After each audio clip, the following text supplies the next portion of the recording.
Thank you.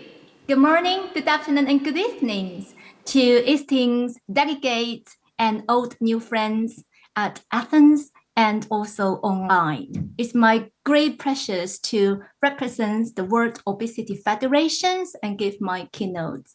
Now I'm going to try to share my screen with you.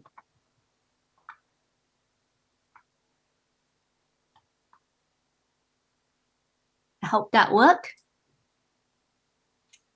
From systems failures to systems actions. Many speakers have already shared alarming rate of childhood obesity in Europe and globally.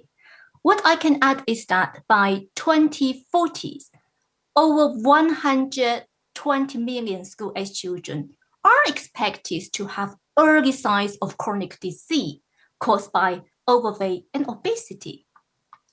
Congratulations to Greece, Portugal, and other countries that are making excellent progress.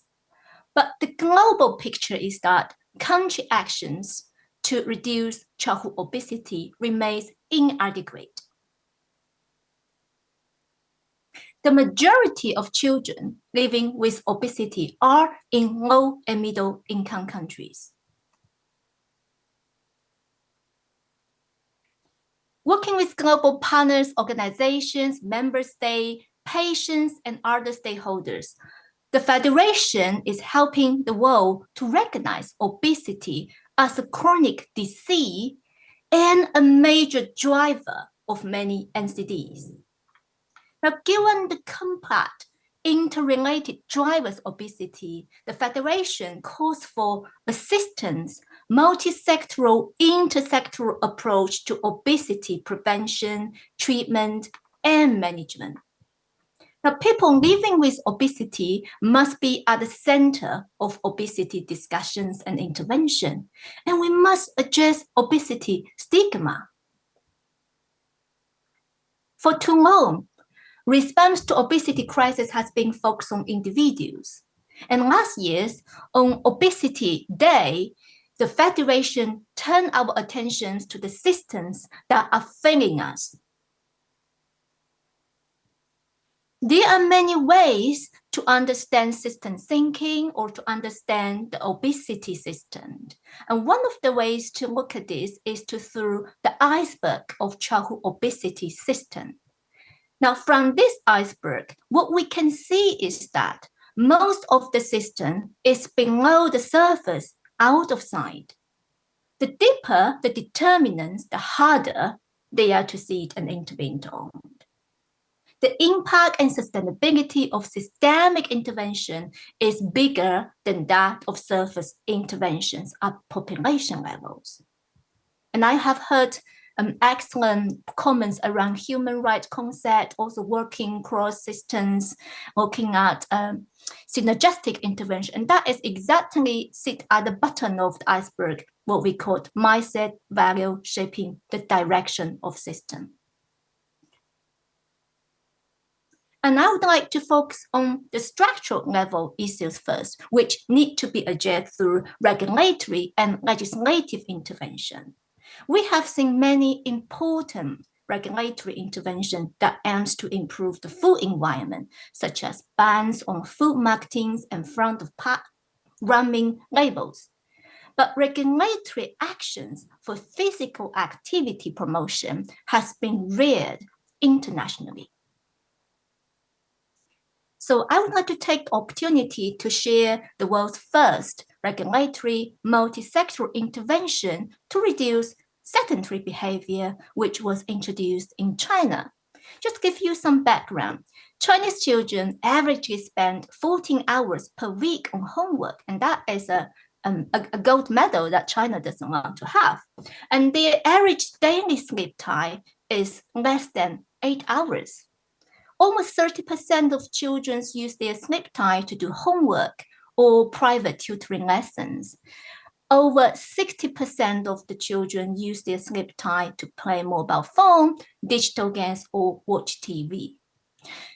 So in 2021, the Chinese government introduced nationwide multi-sectoral regulations to improve the home, school, and leisure environment for children and adolescents. What they did is to restrict the amount of homework teachers can assign to students, and how long online gaming business can provide access to young peoples, and when tutoring business can provide lessons to school during holiday period. And we evaluate these regulations using nature experiment and representative longitudinal civilian data. Almost 100,000 kids provide data for these evaluations. We were pleased to see that students reduced their daily total sedentary behavior time by 14%, and that translates to about 15 minutes per day reduction on average. And they were 20% more likely to meet international daily screen time recommendations. And they also reduced screening viewing time by 6.4%. So that translates to about 10 minutes reduction per day. And we were also very pleased to see that the beneficial impact were actually stronger among high-risk group, which are children living in the urban area, also in secondary school. So that helped to reduce health inequality. Globally, we have seen many positive movements also in these areas. For example, many countries have introduced social media age ban, classroom smartphone bans, parental consent, and screen time limits. So the message is clear. Governments worldwide are shifting from simple school guidelines to regulatory actions to protect young people. And this non-health sector intervention really show us how and why childhood obesity should be tackled through multi-sectoral actions. So now let's talk about the mindset value shaping direction of systems. So that is the deeper level of the iceberg.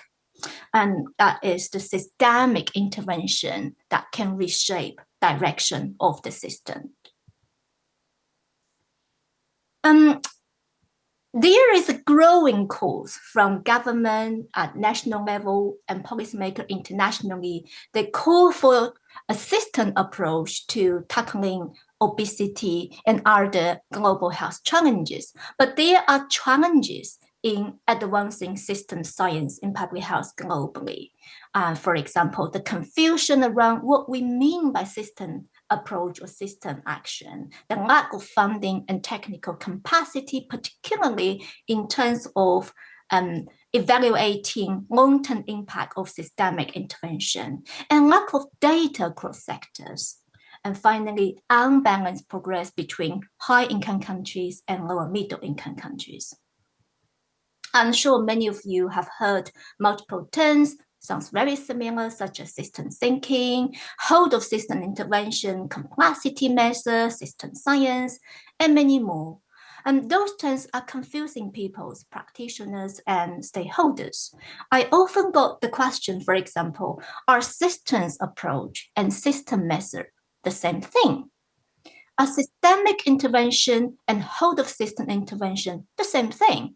Well, very briefly, the answer is no, they are not the same thing. But we don't have much time to go through this, but quickly, I'd like to explain the drivers of common confusion and misunderstanding. First, poor reporting. Poor reporting has been consistently identified by systemic review of system interventional studies as a common issue. No journal currently have or use reporting guidelines tailoring to public health research underpinned by system science. No existing system science reporting guideline or guidelines under development are currently listed on eQuarters. So they are the driver of slow development of system approach globally. For this reason, last year, I developed and also established a global task force to develop the LIVERAGE guidelines.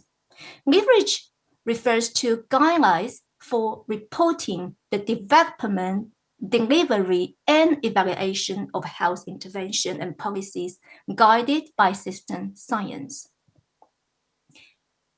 The long-term goal is to advance the development and application of system science in health research and policy making by improving the quality, transparency, accuracy, and consistency in reporting and writing. Leverage has two phases. In phase one, we aim to focus on the three most widely used system science methods. So system dynamic, agent-based modeling, and social network analysis.